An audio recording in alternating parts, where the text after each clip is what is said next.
ప్రపంచంలో మరో యుద్ధం మొదలు కాబోతోందా? ఇజ్రాయెల్ హమాస్ తరహాలోనే భారత్ పాక్ మధ్య యుద్ధం జరుగుతుందా?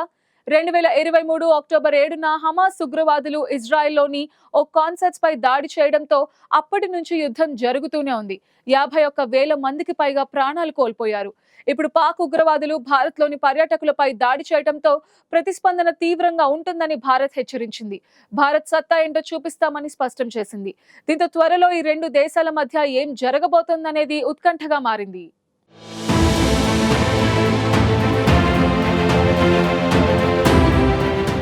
2023 అక్టోబర్ 7న ఇజ్రాయెల్లోని ఓ మ్యూజికల్ కన్సర్ట్పై హమాస్ ఉగ్రవాదులు దాడికి తెగబడ్డారు. ఈవెంట్లో పాల్గొన్న దాదాపు 1200 మందికి పైగా పర్యాటకులను కాల్చి చంపేశారు. అంతేకాక 250 మందిని బందీలుగా తీసుకెళ్లిపోయారు. అప్పటి నుంచి ఇజ్రాయెల్ హమాస్ ఏరివేతే లక్ష్యంగా పాలస్తీనాపై దాడులు చేస్తోంది. ఇజ్రాయెల్ దాడులతో గాజా నగరం పూర్తిగా ధ్వంసమైపోయింది. కనీస మౌలిక వస్తువులు కూడా లేక అక్కడి ప్రజలు అల్లాడుతున్నారు. అయితే ఇప్పుడు ఇదే పరిస్థితి భారత్ పాకిస్తాన్ మధ్య రానుందా అనే అనుమానాలు వ్యక్తమవుతున్నాయి. భారత్ పాకిస్తాన్ మధ్య జమ్మూ కాశ్మీర్ వివాదం కొన్ని సంవత్సరాలుగా నడుస్తూనే ఉంది. కశ్మీర్ తమలో భాగమంటూ పాకిస్తాన్ పదే పదే వాదిస్తోంది. కానీ భారత ప్రభుత్వం మాత్రం కశ్మీర్ను వదులుకునేందుకు సిద్ధంగా లేదు. దీంతో పాక్ ఆక్రమిత కశ్మీర్లో ఉగ్రవాదులు తిష్టవేశారు. ప్రస్తుతం పాక్ ఆక్రమిత కశ్మీర్లో 110 నుంచి 125 మంది వరకు టెర్రరిస్టులు ఉన్నట్టు అనుమానిస్తున్నారు. 42 లాంచ్ ప్యాడ్లు కూడా పీఓకేలో ఉన్నట్టు తెలుస్తోంది. ఉత్తర కశ్మీర్లో 35 మంది ఉగ్రవాదులు, జమ్మూలో 100 మంది వరకు ఉగ్రవాదులు యాక్టివ్గా ఉన్నట్టు అనుమానిస్తున్నారు. తాజాగా అనంతనాగ్ జిల్లాలోని పహల్గాంలో పర్యాటకులపై ముష్కరులు దాడి చేయడంతో 28 మంది ప్రాణాలు కోల్పోయారు. దీంతో ఉగ్రవాదాన్ని అణిచివేస్తామంటూ భారత్ గట్టి హెచ్చరికలు జారీ చేసింది.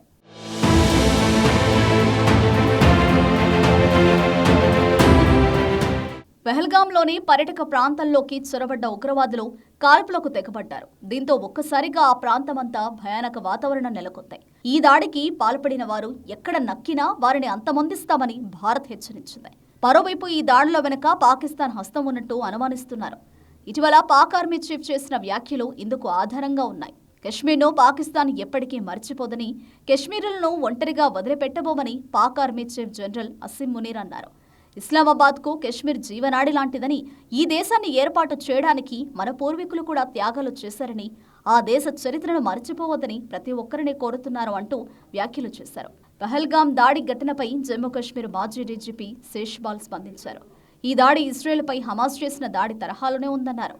2 రోజుల క్రితం పాక్ ఆర్మీ చీఫ్ అసిమ్ మునీర్ భారత్పై చాలా అనుచిత వ్యాఖ్యలు చేశారని, అవేవో యాదృచ్ఛికంగా అన్న మాటలు కావన్నారు. ఎందుకంటే ఉగ్రవాదులు పర్యాటకుల మతాన్ని అడిగి ఎవరైతే ముస్లింలు కారో వారిని మాత్రమే చంపారని, హమాస్ దాడిని ఇజ్రాయెల్ ఎలా తిప్పికొట్టిందో భారత్కు అలానే చేయాలన్నారు. ఇది పక్కా ప్రణాళిక ప్రకారం జరిగిన దాడి అని, వాస్తవానికి ఈ ఉగ్రదాడి అంతా పాక్ ఆర్మీ చీఫ్ అసిమ్ మునీర్ ఆదేశాలతోనే జరుగుతోందని ఆరోపించారు.